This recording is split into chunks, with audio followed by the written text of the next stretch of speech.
सो hello everyone, once again आप लोगों का फिर से स्वागत है। मैं राहुल चौधरी आप लोगों का incredible nursing coaching classes Neemuch में हार्दिक स्वागत करता हूं। जैसा कि अपन लोग पढ़ रहे थे, आप लोगों को खबर होगी कि मैंने आपको कम्युनिटी हेल्थ नर्सिंग के लास्ट चैप्टर पे छोड़ा था, डीपीटी वाले पोर्शन पे। सॉरी फॉर दैट वन कि मैं थोड़ा आपके लिए वीडियो वापस से नहीं ला सका, उसके पीछे कुछ रीज़न रहे होंगे। तो आज फिर से एक नए उत्साह के साथ आज से फिर से स्टार्ट करते हैं अपन।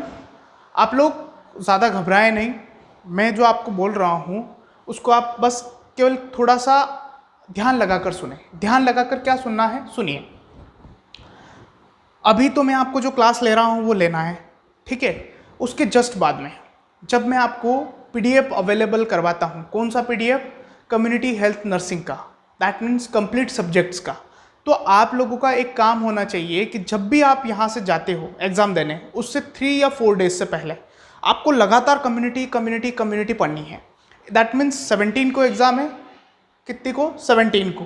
तो मैं आपको इसको अवेलेबल करवा दूंगा आज। आपको आज से प्रीवियसली एक तो पढ़ना है जो पुराना दिया हुआ है, एक आपको क्या करना है कि वो वाला पढ़ना है जो मैंने अभी नहीं पढ़ाया।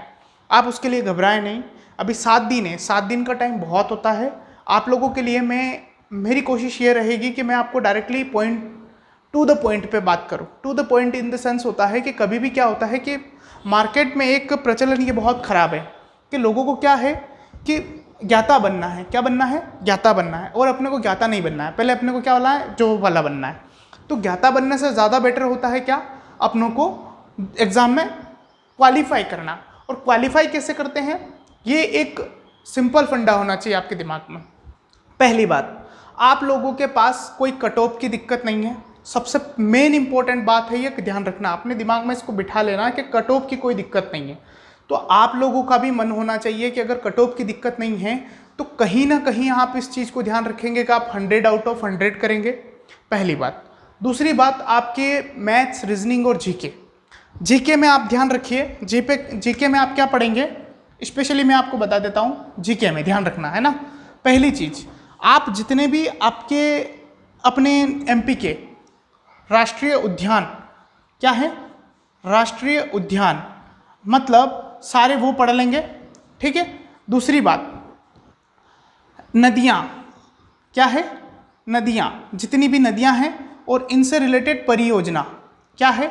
परियोजना, ठीक है। कोविड से रिलेटेड इंपॉर्टेंट थिंग, कोविड से रिलेटेड इंपॉर्टेंट थिंग, कोविड से रिलेटेड इंपॉर्टेंट थिंग का मतलब ये है कि मध्य प्रदेश सरकार के द्वारा, एमपी के द्वारा कौन कौन से प्रोग्राम चलाए गए कोविड के लिए, कौन कौन से प्रोग्राम चलाए गए कोविड के लिए। उसके बाद चौथा, ध्यान रखने की बातें बता रहा हूँ, ये छोटी छोटी बातें, ठीक है। हेल्थ मिनिस्टर इंडिया लेवल का, एमपी लेवल का, ठीक है। उसके बाद जो बड़ी बड़ी कंपनियां हैं उनके डायरेक्टर ज़रूर देख लें, डायरेक्टर ऑफ बिग कंपनीज, है ना, कंपनीज। उसके बाद में एक और आप ध्यान लगाना थोड़ा सा, इससे रिलेटेड और तो कुछ नहीं आना है, इतना पढ़ लोगे। और एक और छोटी सी चीज़ ये आती है कभी कभी पुस्तक से रिलेटेड, ठीक है। इंपॉर्टेंट ऑथर, क्या आता है? इंपॉर्टेंट ऑथर, ये इंपॉर्टेंट ऑथर बुक से रिलेटेड है ना, बुक से रिलेटेड, ठीक है। तो ये ध्यान रखने की बात है। ये सारी चीज़ें अगर आप एक बार यूट्यूब पे सर्च करना, यूट्यूब पे क्या करोगे, सर्च करोगे, 10-15 मिनट का एक एक वीडियो होता है, 10 से 15 मिनट का एक एक वीडियो होता है। आप इसको 1 या 2 घंटे दीजिए, या फिर मेरी अगर बात माने आप लोग तो एक काम कीजिएगा,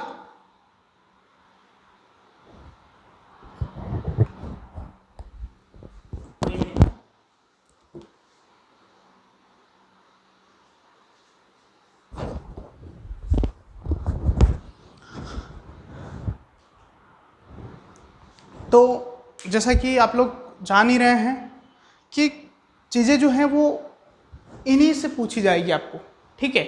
और अगर आप मेरी बात माने तो आप एक काम करना कि जब एग्ज़ाम हो उससे एक दिन पहले, जस्ट एक दिन पहले इन चीज़ों को एक बार जस्ट रिवाइज कर लेना यूट्यूब पे।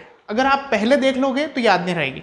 1 या 2 दिन पहले क्या करना है, आपको रिवाइज कर लेना है। रिवाइज करने का पीछे कारण ये है कि कभी एक आधी भी क्वेश्चन अगर बैठ जाता है तो आपका काम बन जाएगा। वैसे अगर आप तुक्का भी मारोगे तो भी काम चल जाएगा, लेकिन मतलब नहीं निकल रहा है ना, इससे रिलेटेड कुछ एग्जाम में आ जाए पता फिर क्या करोगे, है ना। तो इससे इंपॉर्टेंट चीज़ें जो ये हैं इन पे आएगी तो कभी आएगी। उसके अलावा कम्युनिटी का जो उसने पोर्शन दिया है 60 नंबर का, तो मैंने आपको स्पेशली कम्युनिटी ही पढ़ाई है और अभी भी क्लासेस हैं, तो आप ये मान के चलिए कि मैं 3 या 4 दिन में क्लास कंप्लीट कर दूंगा, ठीक है। कम्युनिटी का कंप्लीट सिलेबस आपको 3-4 दिन में कंप्लीट हो जाएगा।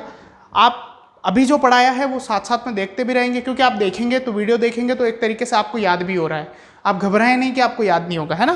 तो इस बात को ध्यान रखें।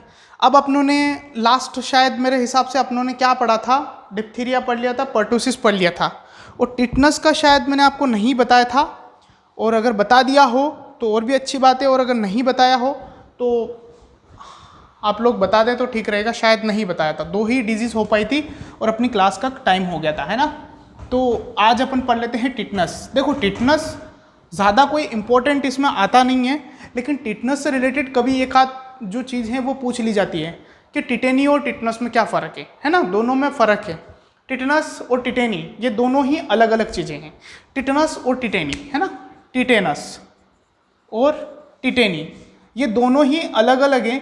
टिटेनी होती है कैल्शियम की कमी की वजह से, कैल्शियम की कमी की वजह से टिटेनी, है ना। इसके सिम्टम जो आते हैं और इसके जो सिम्टम्स आते हैं लगभग एक जैसे ही होते हैं। आप लोग समझना इस बात को।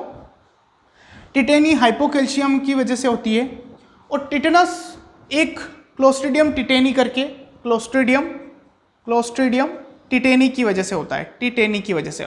अब ये बात आपके सामने फिर से आ गई कि ये टिटेनी, क्लोस्ट्रीडियम टिटेनी एक बैक्टीरिया है जिसकी वजह से होती है। किसकी वजह से होती है? एक बैक्टीरिया है जिसकी वजह से क्लोस्ट्रीडियम टिटेनी की वजह से क्या होता है, टिटनस होता है। अब ये बात आपके दिमाग में बैठ जानी चाहिए कि सेकेंडरी अटैक ऑफ इस डिजीज़ का जो है वो कितना हो सकता है। मतलब एक बार अगर किसी को हो गई तो क्या बार बार होगी उस पेशेंट को? जी नहीं। इसका जो सेकेंडरी अटैक होता है वो कितना होता है? 0% होता है। इसके पीछे और इसके पीछे दोनों में थोड़ा सा फर्क ये है कि सिम्टम्स इसके भी सेम आएंगे। क्यों? क्योंकि जब कैल्शियम नहीं होगा तो सेल के अंदर इनफ्लक्स आउटफ्लक्स नहीं होगा। Influx outflux in the sense ये कि जब भी आप क्या करेंगे कि सेल की जो मूवमेंट्स होते हैं, यानी सेल के अंदर आयन का आदान प्रदान जब होता है जब कैल्शियम चैनल ओपन होते हैं। ठीक, क्या होते हैं? Calcium channel. जब कैल्शियम कम होगा तो बताओ क्या कैल्शियम चैनल ओपन होंगे? लेकिन क्या होंगे? कम होंगे। तो जब कम होंगे तो कहीं ना कहीं सेल का जो है एक तरीके से मूवमेंट या उसका जो है सेंसेशन प्रॉपर तरीके से नहीं होगा और उसकी वजह से क्या होगा, इसमें भी स्पाज्म आएगी। लेकिन इसमें क्या होता है कि जब ये इस पर ये जो क्लोस्ट्रीडियम टिटेनी है, ये टिटेनी क्या करता है, बैक्टीरिया इन्फेक्शन कोज करता है। इसी में एक नाम और दिया जाता है इसका जिसे बोलते हैं लॉकजा। क्या बोलते हैं? लॉकजा। लॉकजा का मतलब ये होता है कि अपनी भाषा में बोलो तो, अपनी भाषा में अगर बोले तो किसी को आपने देखा होगा उसकी जो ये बोलते हैं अपनी भाषा में कि दाढ़ी जो होती है वो पूरी तरीके से अंदर से दोनों दांतों के बीच में वो क्या होता है, एक तरीके से दांतिया भिड़ाना जो बोलते हैं अपन, दांतिया भिड़ाना ऐसा कुछ वर्ड है इसके लिए, वो बोलते हैं अपनी भाषा में। ठीक है, तो दोनों ही लॉक पूरी तरीके से जो है यानी कि अपनी जो दाढ़ी है वो लॉक हो जाती है, मतलब ओपन नहीं होता माउथ और ना ही खुलता है। एक ऐसी कंडीशन इसमें भी पैदा हो जाती है।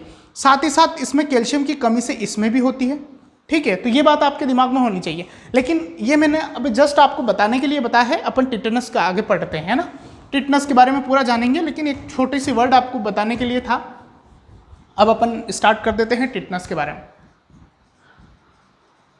टिटेनस सो बेसिकली इसको जो है देखना, एक तो मेन ऑल्सो नोन एज, इसको एक नाम तो मैंने अभी आपको बताया, लॉकजा। क्या है? लॉकजा। दूसरा नाम इसका एक और होता है वेट डिजीज। क्या है? Wet disease. What do you mean by wet disease? क्या होता है वेट डिजीज? वेट डिजीज क्या होता है? तो वेट डिजीज देखो एक ऐसी कंडीशन है कि मतलब क्लोस्ट्रीडियम टिटेनी या क्लोस्ट्रीडियम परफिंजेस जो होता है कहीं ना कहीं क्या करता है, गैंग्रीन करवाता है। तो उसकी वजह से इसको वेट डिजीज के नाम से भी जाना जाता है। लेकिन गैंग्रीन टिटेनस नहीं कराता, क्लोस्ट्रीडियम परफिंजेस कराता है। ठीक है, वो कौन सा वाला कराता है? वेट करवाता है। इसीलिए क्लोस्ट्रीडियम जो बैक्टीरिया कर रहा है और उसी की फैमिली का दूसरा कर रहा है, इसलिए उसको क्या नाम दिया गया है? टिटेनी दूसरी फैमिली, परफिंजस दूसरी फैमिली। तो वेट है वो क्यों करवा रहा है? क्योंकि वो वेट गैंग्रीन करवाता है, इसीलिए इसको क्या नाम दिया गया? वेट डिजीज नाम दिया गया। ठीक है, ज़्यादा दिमाग नहीं लगाना है, मैंने जो समझाया है वही दिमाग में रखना है। ठीक है, उसके बाद कोजेस किसकी वजह से होता है? तो मैंने आपको बोला कि क्लोस्ट्रीडियम टिटेनी की वजह से होता है। किसकी वजह से होता है? Clostridium tetani, tetani. ठीक है, क्लोस्ट्रीडियम टिटेनी की वजह से होता है। क्लोस्ट्रीडियम टिटेनी जो है एक ये जो बैक्टीरिया है, इस बैक्टीरिया के बारे में 2-3 बातें इंपॉर्टेंट याद रख लेना। एक ये होता है ग्राम नेगेटिव। कौन सा बैक्टीरिया? ग्राम नेगेटिव, पहली बात। दूसरी बात इसके बारे में याद रखोगे, ये एक रोड शेप बैक्टीरिया होता है। कौन सा बैक्टीरिया होता है? Rod shape bacteria, rod shape bacteria, पहली चीज। दूसरी चीज, ठीक है। उसके बाद एक इसके बारे में कभी कभी एक छोटी सी चीज और पूछी जाती है, रोड शेप बैक्टीरिया। इस रोड शेप बैक्टीरिया का जो दिखाव होता है, दैट मीन्स आपको कैसा दिखता है? तो ड्रम स्टिक अपीयरेंस। कौन सा? Drum stick appearance, stick appearance.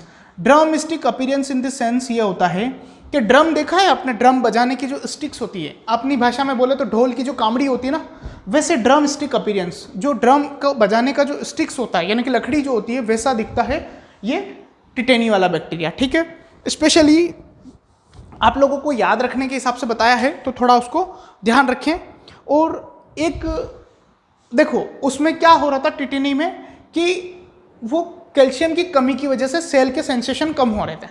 इसमें क्या होता है कि ये जो बैक्टीरिया है, कौन सा बैक्टीरिया? ये बैक्टीरिया क्या करता है? एक टिटेनोस्पाज्मिन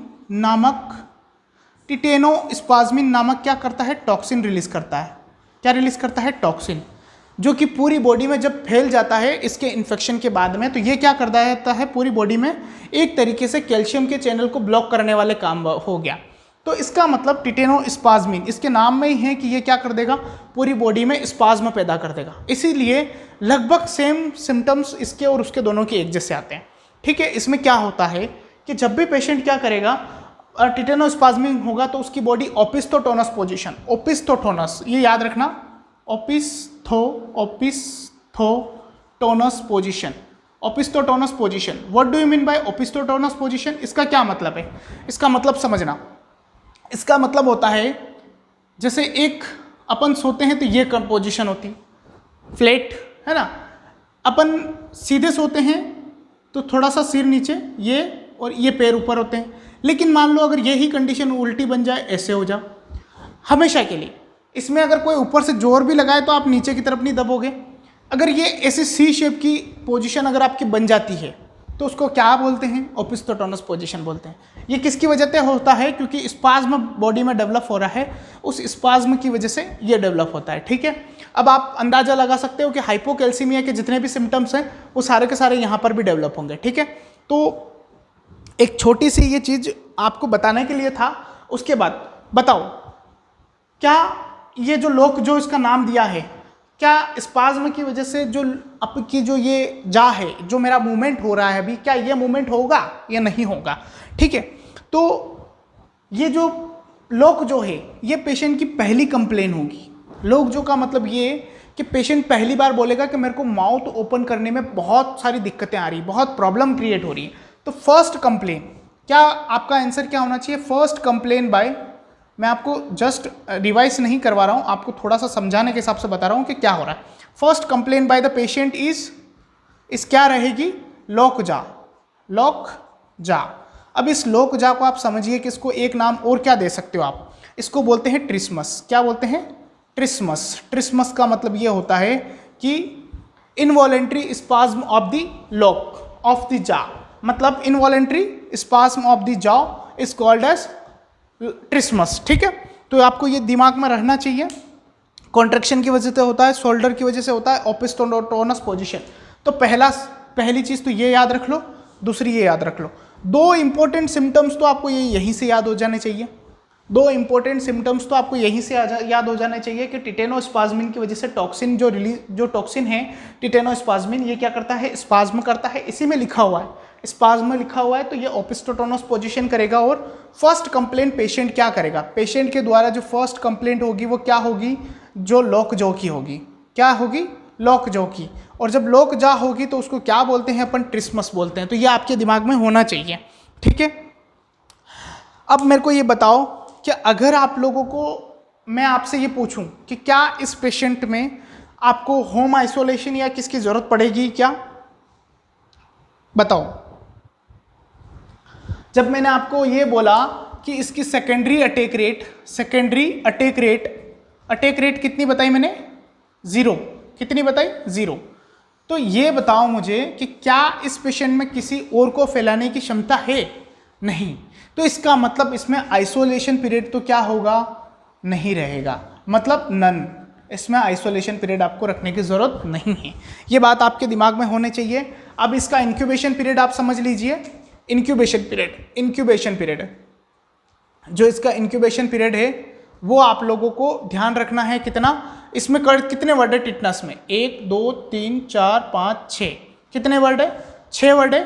तो 6 से लेके 10 दिन का जो टाइम है वो इसका क्या कहलाता है, इंक्यूबेशन पीरियड कहलाता है, ठीक है। एक क्वेश्चन ये हो गया, एक ये हो गया, ठीक है।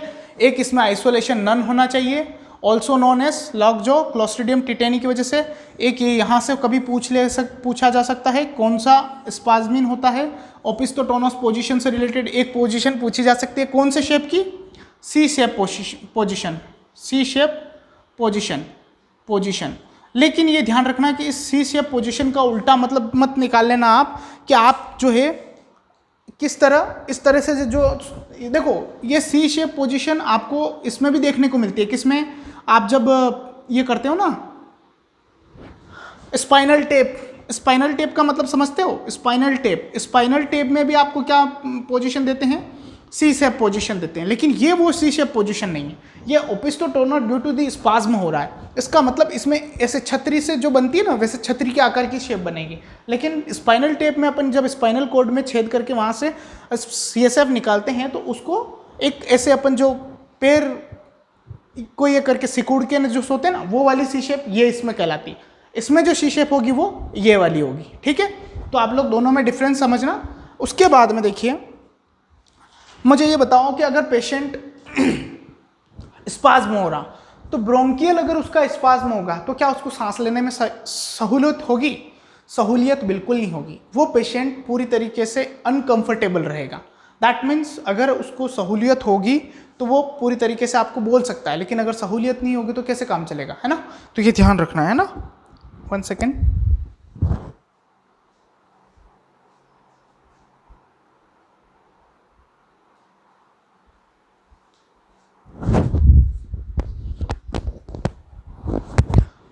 तो पेशेंट को सहूलियत नहीं होगी सांस लेने में, है ना, उसको मज़ा नहीं आएगा सांस लेने में। क्यों, क्योंकि उसका स्पाज्म हो जाएगा। अगर ये ब्रोंकियल स्पाज्म हो जाएगा तो सांस वो जो लेगा वो प्रॉपर तरीके से लंग्स में नहीं जा पाएगी, और जब लंग्स में नहीं जा पाएगी तो उसको क्या करना पड़ेगा, ज़्यादा एफर्ट लगाना पड़ेगा सांस लेने के लिए, ठीक है। पहली बात तो ये हो गई। अब मुझे ये बताओ कि किसी किसी पेशेंट में क्या होता है कि सडन ऐंठन पैदा हो जाती है। सडन ऐंठन का मतलब होता है कि उसमें स्पाज्म हुआ है तो कहीं ना कहीं फोर्सफुल कॉन्ट्रैक्शन होंगे बॉडी में, और उसकी वजह से हो सकता है कि कभी कभी वो क्या होता है कि सडन एकदम अगर उसको अटैक आ जाए, ठीक है। Attack in the sense heart attack नहीं बोल रहा हूँ, किसका अटैक, स्पाज्म का अटैक। अगर स्पाज्म का सडन अटैक आ सकता है तो हो सकता है कि चांसेस ऑफ उसके क्या हो, इंजरी के भी हो सकते हैं, ठीक है। बताओ उस पेशेंट में अगर स्पाज्म हुआ है, अगर उसकी टंग उसके कंट्रोल में नहीं रही तो क्या टंग बाइटिंग के चांसेस बढ़ जाएंगे, क्योंकि उसकी लॉक हो रही है जा, तो अगर ज़ुबान उसकी बाहर रह गई और दोनों दांतों के बीच में अगर वो ये हो गई, कट हो गई, तो फिर एक तरीके से टंग बाइटिंग के चांसेस बढ़ जाते हैं। उसके बाद मुझे ये बताओ, अगर उस पेशेंट की टंग बाइटिंग होगी तो ड्रूलिंग ऑफ सलाइवा बाहर निकलेगा या अंदर की तरफ जाएगा। जब अंदर की तरफ जाएगा तो क्या वो प्रॉपर तरीके से सांस नहीं ले पा रहा, तो बताओ सांस नहीं ले पाएगा तो वो जो सलाइवा है वो किधर उतरेगा, रेस्पिरेटरी सिस्टम में। इन द सेंस रेस्पिरेटरी सिस्टम में ब्लॉक होने के चांसेस बढ़ जाते हैं। सो आपकी फर्स्ट प्रायोरिटी ऑफ नर्सिंग क्या रहेगी in the case of tetanus, that is maintain patent airway, maintain patent airway. पहली बात, अगर वो खड़ा है तो उसको फ्लैट पोजीशन पे लेटाना, ये पहली प्रायोरिटी। लेकिन अगर उसकी सेफ्टी जिसे बोलते हो आप, सेफ्टी है ना, लेटाना अगर लिखा हुआ आएगा तो लेटाना तो लिखा हुआ आएगा नहीं। एक मिनट है, आप लोग वेट करना थोड़ा सा।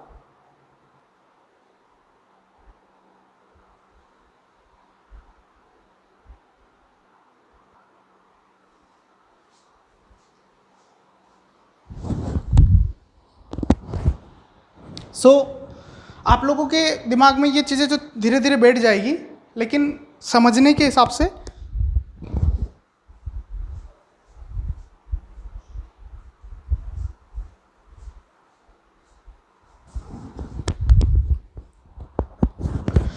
ठीक है, तो ये आपको ध्यान रखना है। उसके बाद बताओ मुझे कि कोई पेशेंट जो है अगर उसका स्पाज्म होगा तो बताओ ब्लैडर पे वापस बार बार जब कॉन्ट्रैक्शन आएंगे, उस पर कॉन्ट्रैक्शन इन द सेंस बार बार उस पर स्पाज्म होंगे। स्पाज्म का मतलब होता है मसल्स का सिकुड़ना।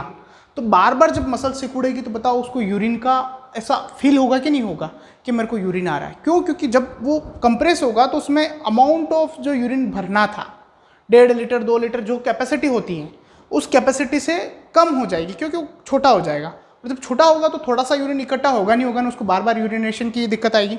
तो वो क्या करेगा, बार बार उसको प्रॉब्लम, अनकंट्रोल्ड डिफिकेशन और अनकंट्रोल्ड क्या हो जाएगा, यूरिनेशन, दोनों चीज़ें अनकंट्रोल्ड हो जाएगी।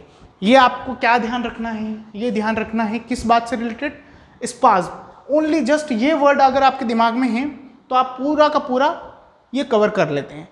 ठीक है, इससे रिलेटेड अगर आपको कुछ समझ में नहीं आता है तो आप ज़रूर कमेंट कर देना, आप लोगों का बनता है कमेंट करना। ठीक है, एंड एक चीज़ इससे रिलेटेड, एक क्वेश्चन पूछा हुआ था 2018 MPCHO में, तो वो लाइन भी आप याद रख लेना थोड़ी सी, वो भी इम्पोर्टेंट है। कभी एग्ज़ाम में गलती से मान लो उसने पूछ ली तो गड़बड़ हो जाएगी, है ना। तो एक क्वेश्चन मार्क करके कर देना कि ये सब तो दिखता ही है, लेकिन एक चीज़ ये भी दिखती है कि रिसस सार्डोनिकस, रिसस सार्डोनिकस, इसका क्या मतलब होता है देखना है ना। जब क्या होता है कि बॉडी में स्पाज्म हो रहा है ना, तो कहीं ना कहीं बॉडी में स्पाज्म हो रहा है, तो जो मसल्स आपके आई की है, क्या आई की है या फिर आपके आईब्रोज की जो मसल्स हैं, कहीं ना कहीं इसमें भी प्रॉब्लम्स क्रिएट होती है। और जब इसमें प्रॉब्लम क्रिएट होती है तो क्या होता है कि जो फेशियल मसल्स है आपकी, ये जो फेशियल मसल्स है ये पूरे इस पर भी इफेक्ट आएगा, है ना। तो यहाँ पे आएगा, यहाँ पे आएगा और यहाँ पर आएगा। तो यहाँ पर आएगा तो ये मसल्स पूरी तरीके से ऊपर की तरफ कन्वर्ट होगी, ऊपर ऐसे ऐसे, है ना। स्पाज्म हो रहा है, ऐसे सिकुड़ेगी तो ऊपर की तरफ आपको फोल्ड दिखेगा। ठीक है, तो इसको बोलते हैं आईब्रो का ऊपर की तरफ क्या होना, राइज होना। ठीक है, पहली बात। उसके बाद grimaceous deterioration of face. Grimaceous deterioration of face का मतलब होता है कि जैसे आपकी अभी जो स्किन है उसके ऊपर टोन बराबर है, क्या है, टोन बराबर है, लेकिन जब स्पाज्म होगा तो उस स्पाज्म की वजह से ये मसल्स के जो फाइबर्स हैं वो क्या होंगे, टूटेंगे। और जब टूटेंगे और जब वो रिलैक्सेशन की कंडीशन में आएगा तो आपके चेहरे पे कहीं ना कहीं रिंकल्स बनना स्टार्ट हो जाएंगे। ठीक है, तो रिंकल्स बनना प्लस ये यहाँ से ऊपर की तरफ मुड़ना, ये भी एक रेशियस सार्डोनिकस किसका सिम्टम्स है, ये आपके टिटेनिक का। ये देखो, ये किस आधार पे लिया, रेसस मंकी देखा है आपने कभी, मंकी अगर देखा हो तो उसका चेहरा यहाँ से फुला हुआ ऐसे और ये यहाँ से ऐसे की तरफ ऊपर से मुड़ा हुआ रहता है। ठीक है, चिंपांजी बंदर जिसे बोलते हैं, अगर उसको एक बार देखना आप लोग, थोड़ा सा उसका चेहरा देखना, आपको उससे थोड़ा सा इसके बारे में पता पड़ जाएगा। ठीक है, तो ये ध्यान रखना है ना। उसके बाद में बाकी रिलेटेड इससे मैं चीज़ें जो थी वो बता चुका हूँ, मतलब कि जो है इंडिया ने इसको कब फ्री किया, टिटनस फ्री, तो इसके अलग अलग पार्ट है कि 8th डे डिजीज़ किसे बोलते हैं, तो 8th डे डिजीज़ है ना, एक याद रखना, 8th day disease, 8th day disease किसे बोलते हैं, तो नियोनेटल जो टिटनस होता है, नियोनेटल टिटनस, नियोनेटल टिटनस, इसको क्या बोलते हैं, इसको क्या बोलते हैं, 8th डे डिजीज बोलते हैं, ठीक है, ध्यान रखना। उसके बाद एक आता है puerperal tetanus. Puerperal tetanus in the sense जब डिलीवरी होती है उस समय का जो टिटनस होता है वो क्या कहलाता है, डिलीवरी इन द सेंस उस समय क्या होता है कि जब अपन सीजर वगैरह करवाते हैं तो सीजर की जो होती है वो भी क्या होती है, लोहे की होती है। तो ये जो बैक्टीरिया है ये पनपता कहाँ है, आयरन की उपस्थिति में, इन द सेंस ये कहीं ना कहीं लोहे के आसपास पनपता है। तो जो क्लीन है वो 7 क्लीन किसके लिए यूज़ करते हैं, पर डिलीवरी के लिए। तो उन 7 क्लीन का डिलीवरी के समय ध्यान रखना है, सब कुछ क्लीन होना चाहिए, clean towel, clean scissor, clean area, clean surface, सब कुछ क्लीन होना चाहिए, है ना। तो उस हिसाब से क्लीन हैंड, क्लीन वाटर, सब कुछ क्लीन है ना, वो उसी हिसाब को ध्यान रखना है। 7 क्लीन ऑफ डिलीवरी याद रखो। उसके बाद में एक चीज़ और ध्यान रखो, एक ये बात ध्यान रखनी है कि पर्प्यूलियर जो नियोनेटम टिटेनस होता है, पर्प्यूलर टिटेनस, वो किसकी वजह से होता है, जो आर्टिकल अपन यूज़ करते हैं डिलीवरी के समय, उन आर्टिकल की वजह से क्या हो सकता है, कभी कभी बच्चे को टिटेनस पैदा हो सकता है। तो उसके लिए पर्प्यूलर टिटेनस का नाम आता है, ठीक है। वैसे तो अगस्त 2015, कब, अगस्त 2015 में नियोनेटल एंड मैटरनल जो टिटेनस है उसको एलिमिनेट कर दिया गया है। क्या कर दिया गया है, एलिमिनेट कर दिया गया है फ्रॉम द इंडिया से, एलिमिनेटेड, ये पूरी तरीके से एलिमिनेटेड हो चुका है। कब, अगस्त 2015 में एलिमिनेट हो चुका है। उसके बाद में एक चीज़ और याद कर लो, अभी मेरे हिसाब से आप लोगों को ये ध्यान होना चाहिए कि टिटेनस से रिलेटेड कुछ छोटी छोटी ये आती है कलर कोडिंग एज ग्रुप के हिसाब से, वो भी आपके अभी इम्पोर्टेंट नहीं है इतनी, आप लोग उसके लिए ये मत करो, ठीक है। आपको तो केवल इतना याद रखना है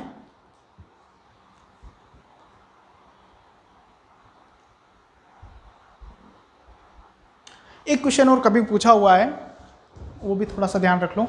टिटेनस अवेयरनेस टाइम, ये याद रखना है ना, ये छोटी सी एक लाइन याद रख लेना। टिटेनस अवेयरनेस टाइम जो होता है 21 डेज का होता है। अब आप लोग ये बोलोगे कि सर ये क्या है, तो ये जो है आप टीटी जो लगाते हो, क्या लगाते हो, टिटेनस टॉक्सॉइड। इस टिटेनस टॉक्सॉइड के बाद में लगाने के कितने दिन बाद में इम्यूनिटी डेवलप होती है, वो क्या कहलाता है, टिटेनस अवेयरनेस टाइम। कितने दिन बाद, 21 दिन बाद, है ना। ये बस इतना सा याद रख लो, ये टिटेनस के बारे में इससे बाहर नहीं जाएगा क्वेश्चन, ये मेरी आपकी गारंटी है, ठीक है, ये ध्यान रख लेना। इसमें थोड़ी सी और आपको डिस्क्रिप्टिव वे और भी है, लेकिन अभी अपने को उससे मतलब नहीं है। क्यों, क्योंकि उसका रिलेटेड क्वेश्चन अगर आया तो आप लोग नहीं कर पाओगे, ये मेरी गारंटी है। क्यों, क्योंकि उसमें कैटेगरी है, category A, category B, category C, है ना।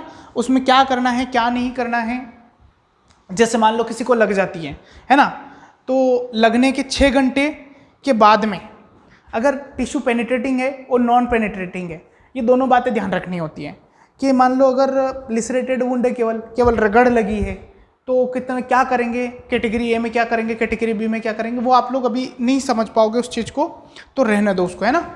वो उससे रिलेटेड आप लोगों के लिए कोई इंपॉर्टेंट इतनी है भी नहीं, और मेरे हिसाब से I think this is not the right time for the discussion for that one, है ना।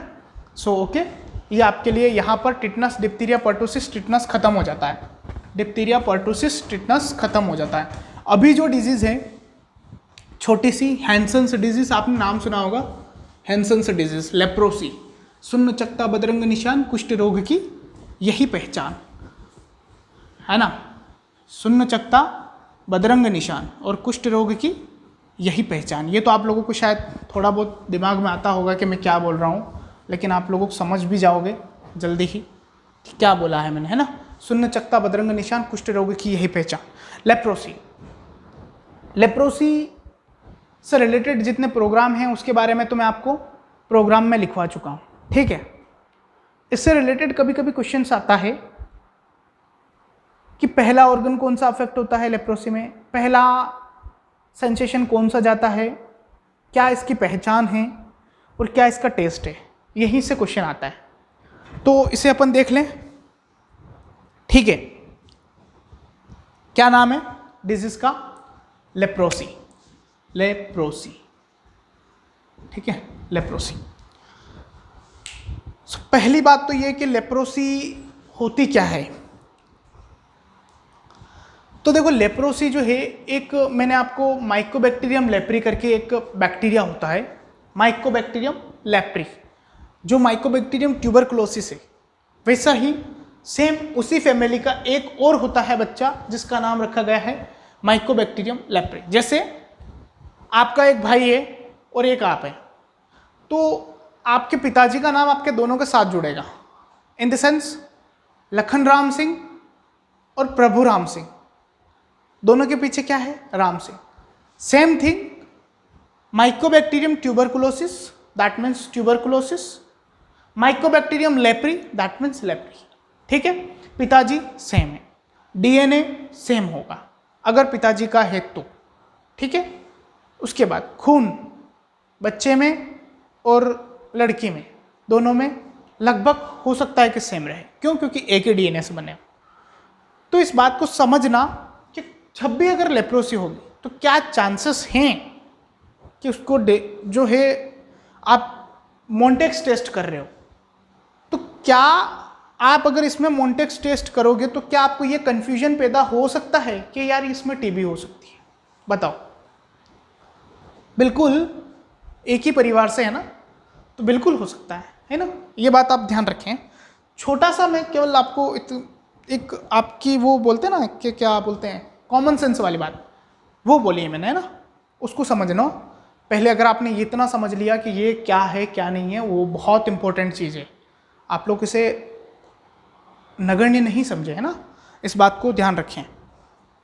ठीक है, अब देखो leprosy, leprosy leprosy is also known as, ये यहाँ से क्वेश्चन पूछा गया बहुत बार, बहुत सारी एग्जाम में आया है ये क्वेश्चन कि also known as Hansen's disease. Hansen's disease क्या बोला गया? हैंसन्स डिजीज पहली चीज। दूसरा, पहली तो इसको हैंसन्स डिजीज बोला गया, इसको एक और नाम दिया जाता है also known as social disease के नाम से इसको जाना जाता है। But I think so that कि इसको सोशल डिजीज नहीं बोलना चाहिए, क्योंकि कहीं ना कहीं ये सोशल स्टिग्मा पैदा करती है ना। तो ठीक है, अब बोल रखा है सो अपने को लिखना पड़ेगा, याद रखना पड़ेगा, लेकिन ऐसा नाम नहीं देना चाहिए कभी भी किसी भी बीमारी को। जैसे अभी आपको एक छोटा सा एग्जांपल लेता हूँ, जैसे कोविड-19 रखा है ना, डिजीज का नाम क्या रखा? कोविड-19, WHO ने।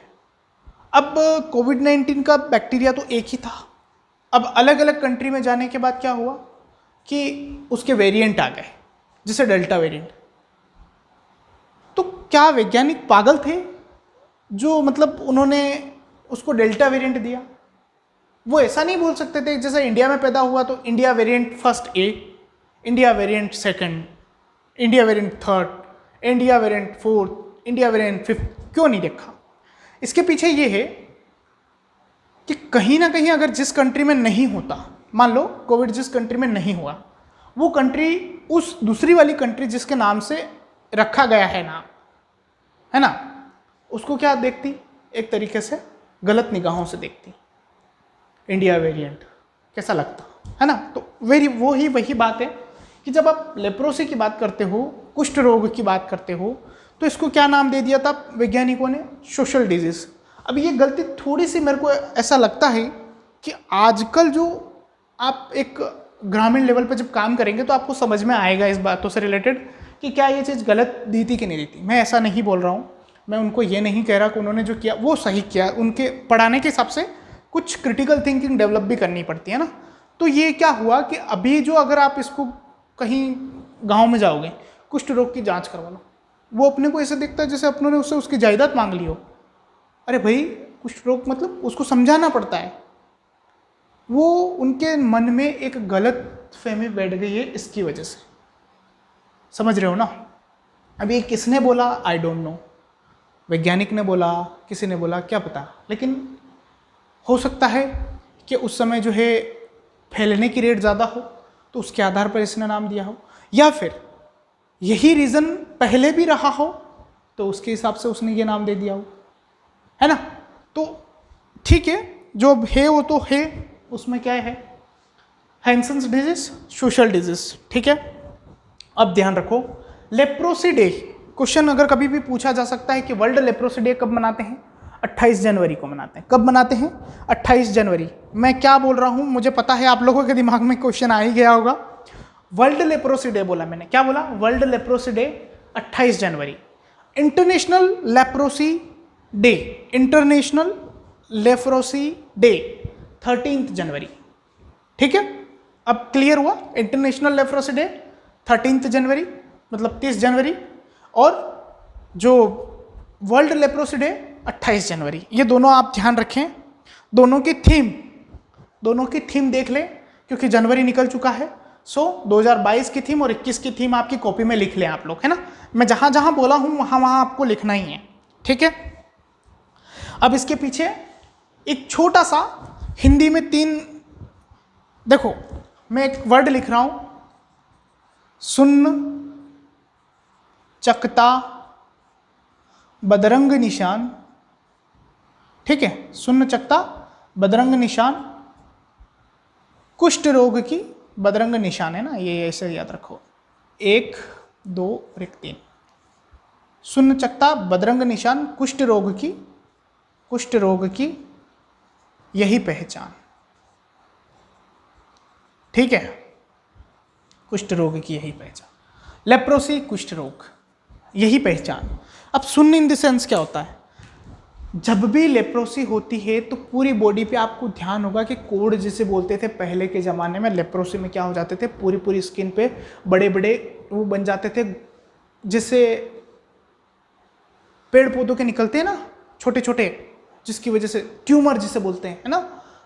पेड़ पौधों का ट्यूमर का सुना है कभी किसी ने? पेड़ पौधों में भी ट्यूमर होता है, जब उनके गठाने निकलती है ना, वो ट्यूमर है पेड़ पौधों का। वैसे पुरुष की ऐसे बन जाती थी, लेकिन ये कैंसर नहीं बोला जाता था। क्यों? क्योंकि ये सुपरफिशियल स्किन पे होता था, और साथ ही साथ में वहाँ पर रफनेस आ जाती थी, है ना। तो सुन्न चकता, उसकी वजह से क्या होता था कि कहीं ना कहीं आपकी जो नर्व एंडिंग है वो क्या हो जाती थी? डैमेज हो जाती थी। क्या हो जाती थी? डैमेज हो जाती थी। तो पार्शियल या फिर कंप्लीट लॉस ऑफ सेंसेशन क्या हो जाता कि या तो पार्शियली यानी कि थोड़ा बहुत, या फिर कंप्लीटली उसका क्या हो जाता था? लॉस ऑफ सेंसेशन हो जाता। सुन्न चकता इन द सेंस, मैंने आपको बोला ना कि बड़े बड़े ये बन जाते थे, तो वो उनको क्या बोला? चकता बोला। क्या बोला? चकता बोला। उनको बोलते थे हाइपोपिगमेंटेड, ठीक है। हाइपोपिगमेंटेड म्यूकोपुरुलेंट, क्या है? म्यूकोपुरुलेंट डिस्चार्ज की वजह से वो जम जाता था, उसकी वजह से एक परत जैसी बन जाती थी, हाइपोपिगमेंटेड, है ना। बदरंग निशान, क्या बोला? बदरंग निशान का मतलब जो थिकनेस, क्या होता है? थिकनेस, मैंने नहीं बोला गाढ़ापन हो जाता है, थिकनेस ऑफ पेरिफेरल जो नर्व्स होती थी, कौन सी? Peripheral nerves. In the sense इसका मतलब कहीं ना कहीं ये हो रहा है कि पेरिफेरल नर्व जो है वो मोटी मोटी हो जाती थी, हाइपोपिगमेंटेड म्यूकोपुरुलेंट जो कि स्किन के ऊपर जम जाता था, और नर्व एंडिंग डैमेज होने की वजह से लॉस ऑफ सेंसेशन हो जाता था। तो क्या याद रखोगे? सुन्न चकता बदरंग निशान, कुष्ठ रोग की यही पहचान, ठीक है। याद रख लोगे, आई होप याद रख लोगे। किसकी वजह से होता है ये याद रख लो। एक और देखो, एक क्वेश्चन ये वाला, उसके बाद एक क्वेश्चन ये वाला, एक और यहां पे लिख देते हैं किसकी वजह से होता है। तो बैक्टीरियम लेप्री, है ना। माइकोबैक्टीरियम लेप्री की वजह से होता है, ठीक है। कैसा बैक्टीरिया होगा आप लोग बताओ, ग्राम नेगेटिव या ग्राम पॉजिटिव? जो बैक्टीरिया वो था, यानी कि ग्राम पॉजिटिव वो कौन सा? जो ट्यूबरकुलोसिस का था, ग्राम पॉजिटिव। साथ ही साथ में कैसा होगा? रोड शेप बैक्टीरिया, है ना। रोड शेप, ये जो बैक्टीरिया का क्लासिफिकेशन है ये आपको माइक्रोबायोलॉजी में पढ़ाएंगे, ठीक है। तो ये ध्यान रखना है। उसके अलावा देखो कोई भी डिजीज पढ़ रहे हैं। अब आप मेरे से क्वेश्चन शायद पूछ सकते थे थोड़ी देर पहले कि सर सभी में आपने क्या पढ़ाया, फैलने का, कि कैसे फैलती है, आपने टिटनस में क्यों नहीं बताया कि कैसे फैलती है। तो टिटनस का समझो कि मैंने क्या बोला, सेकेंडरी अटैक रेट 0%। बताओ एक से दूसरे होने को रेट ही अगर 0% है तो क्या फैलेगी क्या, बताओ फैलेगी क्या? हाँ, चांसेस है, बिल्कुल बिल्कुल है। लेकिन वायरस अगर मेरे से आप में आ गया, कैसे आएगा, किस आधार पर आएगा बताओ मुझे? नहीं आएगा, है ना, नहीं आएगा। और जब नहीं आएगा तो उसकी रेट क्या हो जाएगी, सेकेंडरी अटैक रेट 0%। अब उसमें फैलता तो है लेकिन वो अलग रूट है, वो क्या है, पेरेंट्रल रूट है। पेरेंट्रल रूट के थ्रू फैलता है। मान लो कट लग गया, सीजर खराब थी और वही सीजर आपने मेरे को यूज़ कर ली, तो वो मेरे अंदर चला जाएगा, और जब मेरे अंदर जाएगा तब क्या होगा, वो करेगा। ठीक है, तो उसमें आपको ध्यान रखना है।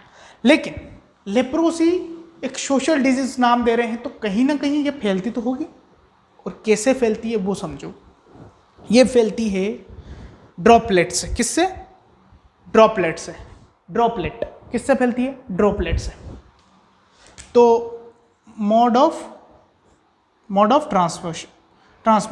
ट्रांसमिशन क्या रहेगा? ड्रॉपलेट रहेगा। क्या रहेगा? ड्रॉपलेट। ठीक है, याद रखोगे, ड्रॉपलेट। बताओ स्किन के ऊपर म्यूकोपुरुलेंट डिस्चार्ज होगा तो क्या वो ड्रॉपलेट है? क्या वो ड्रॉपलेट है? नहीं। लेकिन क्या उसमें बैक्टीरिया है? बिल्कुल है। क्यों नहीं है? नर्व एंडिंग को डैमेज कर रहा है, शून्य चकता बदरंग निशान कर रहा है, थिकनेस ऑफ म्यूको, ये देखो यहाँ पे लिखा हुआ है मैंने, हाइपोपिगमेंटेड म्यूकोपुरुलेंट डिस्चार्ज। ये म्यूकोपुरुलेंट डिस्चार्ज जो है इसमें लेप्रोसी के बैक्टीरिया प्रेजेंट होते हैं। लेप्रोसी के बैक्टीरिया प्रेजेंट होते हैं, तो इससे भी ये क्या हो सकता है, फैल सकता है।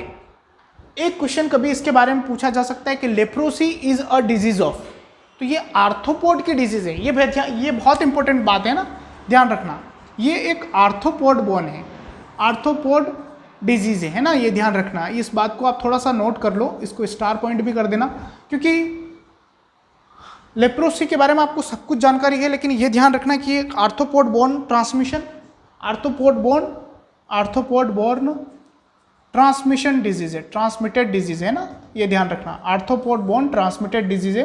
क्योंकि कभी कभी हो सकता है कि आपसे पूछ ले, ठीक है। एक क्वेश्चन आपसे मैं आपको थोड़ा सा पुराने ज़माने में ले जाता हूँ। आप लोगों ने शनि महाराज की कहानियों देखी होगी, देखो उनसे बच के ही रहें, है ना, वो वाली बातें। उस समय का आप देखते हो कि कहीं किसी भी को भी अगर कोढ़ हो जाता था तो कहाँ ले जाते थे? शनि महाराज ले जाते थे। तो बताओ ये पुरानी कितनी है, क्या उस समय कोई दूसरी डिजीज आपको सुनने में मिलती है? आप देखना, जब भी आप उनकी कहानी देखो तो उसमें आपको यही मिलेगा कि इसको हुआ था कोढ़, उसको हुआ था, उसके अलावा कोई डिजीज नहीं देखने को मिलेगी, है ना। पैर काट देते थे, वो बात अलग थी, लेकिन आपको डिजीज के नाम पे केवल कुष्ठ रोग ही मिलेगा, कोढ़ ही मिलेगा। तो इसका मतलब सबसे पुरानी डिजीज के बारे में अपन किसे जानते हैं? Most ancient disease. ये भी एक छोटा सा फैक्ट है, most ancient disease, most ancient disease जो है वो क्या है? लेप्रोसी है, लेप्रोसी, है ना, ये बात ध्यान रखें। लेप्रोसी सबसे पुरानी डिजीज है और इसके बारे में मैं आपको लगभग सब कुछ बता चुका हूँ। अब केवल इंक्यूबेशन पीरियड है और थोड़ा सा साइन एंड सिम्टम्स के बारे में जानना है, लेकिन इतना इम्पोर्टेंट इसके बारे में है नहीं। जो आप लोग समझते हो कि लेप्रोसी से क्या आएगा, तो हैंसेंस पूछा जा सकता है कभी इसके बारे में क्लासिफिकेशन पॉलीबैसिलरी लेप्रोसी और एक मल्टीबैसिलरी लेप्रोसी आती है ना। तो ये तो कोई इतना इम्पोर्टेंट है नहीं, ठीक है। ये यहाँ तक आ गए। ये जो चीज़ें हैं,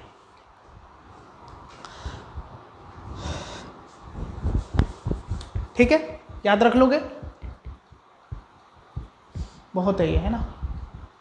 उसके बाद थोड़े से इसके साइन एंड सिम्टम्स पे चलते हैं, ठीक है।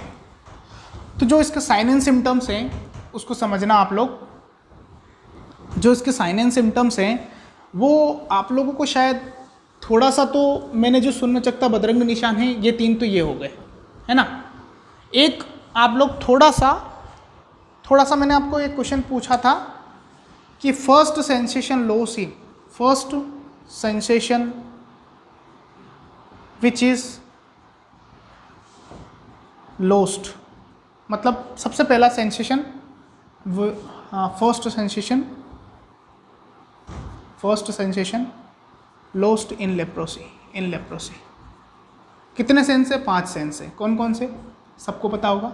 आँख वाला, टच वाला, ठीक है, ये क्या बोलते हैं, जीभ वाला जिसे बोलते हैं आप, क्या स्वादिष्ट वाला, है ना, आँख हो गया। सुनने वाला, छठा सेंसेशन तो आप में है ही नहीं। छठा सेंसेशन है क्या? नहीं है, होगा तभी आप पढ़ रहे हो, है ना, होना भी चाहिए, कॉमन सेंस, ठीक है। तो इसमें जो लॉस होता है वो सबसे पहले कौन सा होता है? टेम्परेचर। दैट मीन्स कौन सा वाला? स्किन का, टच, ठीक है। सबसे पहला लॉस होने वाला कौन सा है? टेम्परेचर। टेम्परेचर इसमें सबसे पहले क्या होता है? लॉस होता है। उसके बाद जो बाकी हैं वो तो बाद में होते रहते हैं रिस्पेक्टिवली। इसमें टच, इसके बाद क्या है? टच, इसके बाद पेन, ठीक है। उसके बाद एक और है शायद प्रेशर वाला है ना, क्योंकि वो धीरे धीरे म्यूकोप्रिलेंट जमेगा तो टाइम लगेगा ना, ठीक है। टेम्परेचर सबसे पहले लॉस्ट होगा, स्किन टच, पेन और लास्ट में प्रेशर। तो ये इसके एक सीरियल है जो इसके सेंसेशन लॉस होते हैं उसके हिसाब से, ठीक है। हियरिंग सेंसेशन वो अलग चीज़ें हैं, वो सेंसरी ऑर्गन है। सेंसेशन, टच होना, पेन होना, आपको क्या फील हो रहा है, ये सेंसेशन कहलाता है। सेंसरी ऑर्गन ये वाले। सेंसेशन कहाँ पर होता है? स्किन पे। स्किन में क्या क्या करते हो, क्या सेंस करते हो स्किन से? Temperature, skin touch, pain, pressure, ये सब कुछ आपको स्किन के थ्रू पता पड़ता है ना। तो ये चीज़ें जो हैं आप लोग, इसमें लॉस होने का एक क्राइटेरिया है। एक चीज़ आप इसका याद रख लो, इंक्यूबेशन पीरियड, आईपी, क्या हो सकता है बताओ? 1-2 दिन में होगा? नहीं, 3 से 5 साल। वैसे इसका कोई मतलब नहीं है लिखने का, लेकिन फिर भी आप लोगों को जानना चाहिए, है ना।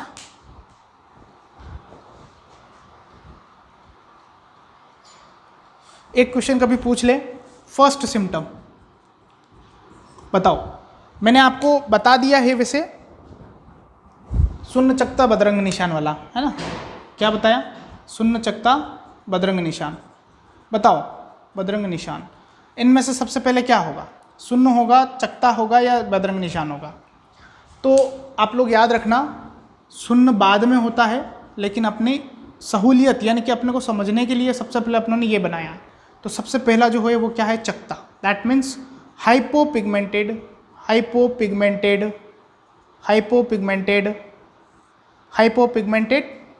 जो निशान होगा वो बन जाएगा, ठीक है। हाइपोपिगमेंटेड जो निशान है वो बनना स्टार्ट हो जाएगा। हाइपोपिगमेंटेड पेच बोल सकते हो, कुछ भी बोल सकते हो, ठीक है। हाइपोपिगमेंटेड स्किन बोल सकते हो, जो आपके मन में आए वो सब सही है, बस आपके अंदर कॉन्फिडेंस होना चाहिए, ठीक है। ये हो जाएगा। उसके बाद इसके क्लासिफिकेशन से रिलेटेड एक भी क्वेश्चन कभी नहीं पूछा हुआ है, ठीक है, ये बात ध्यान रखना, ठीक है। ये थोड़ा सा आपको दिमाग में रखना है।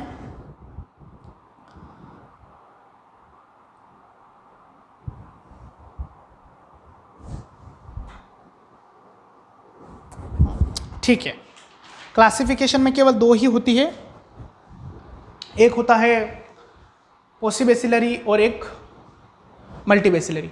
लेकिन इसमें ध्यान रखना, इसके 6 भाग होते हैं, 3 इसमें होते हैं, 30 इसमें। जैसे लेप्रोमेटस लेप्रोसी, है ना, ये ध्यान रखें। उसमें थोड़ा सा मोस्ट इन्फेक्शियस फॉर्म जो होता है लेप्रोमेटस लेप्रोसी होता है, ये इतना सा याद रख लो। इतने कार्डिनल साइन इसमें मैं बता चुका हूँ, यही कार्डिनल साइन है इसके। इसमें एक टेस्ट का ध्यान रख लोगे क्या? बता दूँ,